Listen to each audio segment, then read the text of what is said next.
পেছনের ৩৬৫টা দিন কেমন কেটেছে। হয়তো অনেক বাধা ছিল, হয়তো অনেক না পাওয়া ছিল, কিন্তু মনে রাখবেন, আপনার অতীত আপনার পরিচয় নয়, বরং আপনার অভিজ্ঞতার একটা অংশ মাত্র।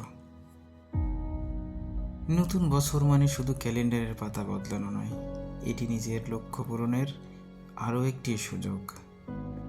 আপনার ভেতরে যে অদম্য জেদ আছে তাকে জাগিয়ে তুলুন।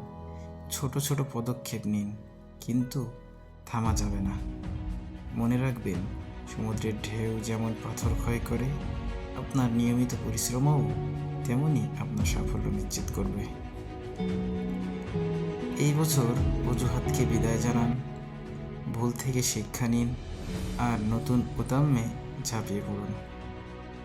দিনটি আজ থেকেই শুরু হোক। শুভ নববর্ষ। এই বছরটি হোক আপনার বিজয়ের বছর।